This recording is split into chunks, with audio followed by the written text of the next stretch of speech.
Okay, so I know a lot of us are familiar with the website Read My Professor. Yeah, I used it for all 4 of my classes. So on the website, you get the teachers that are like either like super like high up there and they have the chili pepper, or you get the teachers who are like, everyone says like, oh no, don't take this class, like I wouldn't recommend this and this. But I think most of the time, it's all commentary based on the student themselves, because I did take a class where on it said like, don't ever take this class with this teacher, like, they're a horrible teacher, and I found that it's probably the best teacher that I have, at the time while being here at Fullerton. And that's why I agree with this quote. It says, teachers open the door, but you must enter by yourself. And with that quote, it's like you hear commentary through other students, and you hear like, these teachers, don't take them because, it's a horrible class, or don't take them, they don't know how to teach. But the whole thing is like, the teacher's like giving you all the instructions to pass a class, and if you choose like, not to follow those, or you choose like not to buy the textbook to do the homework, or if you choose to just, not show up, like, it's not the teacher who's failing you, it's yourself that's failing. Like, you're choosing to not do all this stuff by yourself. So along with that, I'm going to talk about how this works in school and at work.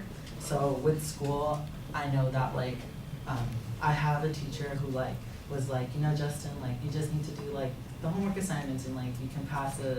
And I haven't done any of the homework the entire like semester, and I'm at a 67% right now. So I'm like, ooh, I probably should have done the homework when he told me to do the homework. So and I used to like say bad stuff about him all the time. I used to be like, oh my gosh, like this teacher, like he just hates me, like he doesn't want to pass me, because my mom would always ask like, why do you have a D? And I'd be like, Mom, like he hates me, he just doesn't want me to pass, like I know he doesn't like me. And so when I went to actually go speak to the teacher about it, the teacher was like telling me like, Justin, if you just would have done the homework, like you could have passed my class, like he's like, you're borderline to pass. He was like, but if you would have done the homework, we wouldn't be in this predicament. He was like, so it's kind of like on you that you didn't do the homework. And so I really did think about it, and I was like, okay, maybe I should have showed up to class and not got a 47% in attendance, and maybe I should have done the homework and not took the F on this like last 4 chapters. And then I think this also relates to at work, because when I started working at the job I work at right now at Tilly's, I was always like, I'm not gonna put these clothes away. I was like, I'm not risking my life if someone steals for $10.50 an hour. And so when I started working at Tilly's, I'd always avoid like bringing out the cashier, because I know like I'm horrible with math, so I was scared to like give people the wrong change, or I would like avoid like having to put all the clothes away, so I'd be like, oh, I have to use the restroom. And so now that I work with my like GM all the time, my general manager, like she'll ask me to do stuff, and I'm like, oh my gosh, like I don't know how to do this, like I should have like done it when I was told, or I was taught to do it. I was like, because now like when she asks me, she's trying to promote people, and like I'm not gonna get promoted because I don't know how to do certain stuff. So now like I sit at work and I'm like, okay, I probably should have learned this when I first started, so now that when I work with her, I'd be a candidate to get promoted. So I just think that that quote really like relates to life in general, because everything you're taught, if you choose like not to take that knowledge in, like you're only hurting yourself. Like, it's not the teacher or the person that's teaching you that's like hates you or doesn't like you. It's that you're like, you don't like yourself. Like you're hurting yourself by not like taking all this knowledge that you obtained. And that's why I agree with this quote about teachers holding the door open. You just have to be able to walk through it.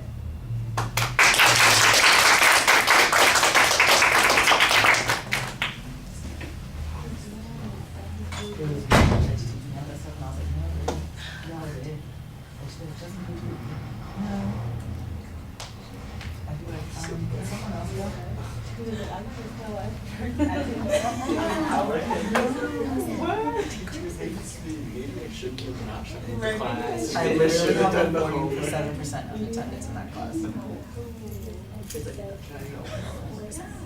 I'm gonna be now, but I wasn't gonna take it, but I wasn't doing it.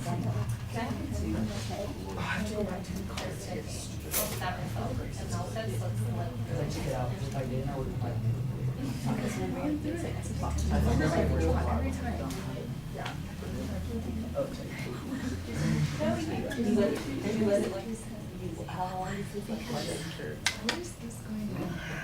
All right, let's start with the content, Justin. You've got a couple of good examples that you use, and I appreciate the honesty that you have in sharing those examples. thought that they worked pretty well. You previewed them at the beginning of the speech, that's fine. The attention device, I think it's one that people think about and they can relate to, and the way in which you reflect it back and talk about how it's been different from your experience, I think people kind of get that, and the way it relates to the topic that you had, the quote that you had, it ended up working fine. Presentation issues, you're another one of those folks that's got kind of a quiet voice, so you need to put in a little bit extra effort. Sometimes you're doing the quiet to emphasize an idea. I get that, you drop your voice, like you're letting us in a conspiratorial way, and I appreciate that. But if you start at a bigger volume, for instance, and then drop it down, it's more noticeable. When you're at a low volume to begin with and then just drop down a little bit, it's not quite as distinctive. And with a larger audience, you need some of that. Got those Jolly Ranchers in your teeth? Is that what's going on? No, I was putting my rubber band on. Oh, okay. I was thinking, maybe somebody was, got some of that candy stuck there. Oh, the rubber bands. That makes sense. All right. It's paced pretty well. Like I said, I think you have good inflection. Excuse me. Your face is pretty expressive. The eye contact, I think you have a tendency to look up and out, but not necessarily engage people. You're kind of looking in the direction, and we're kind of under your eyes as opposed to being, talked to. And so I think that that's something that you want to work on, because you can get away with that sometimes, and people are okay with it. But if you want to have a better impression with an audience, connecting with people is the thing that will do that a little bit more effectively in this culture, at least. The gestures, I think they're a little bit limited. You have a tendency to talk all like right within your chest area, so your gestures are kind of here and here and here, and you keep your hands up a little bit. You're punching, you're at your fighting weight or you're T-Rexing. I'm not exactly sure which it is, So you need to bend your elbows a little bit and put your arms out a bit and make some of your gestures a little bit more expansive. Okay, thank you.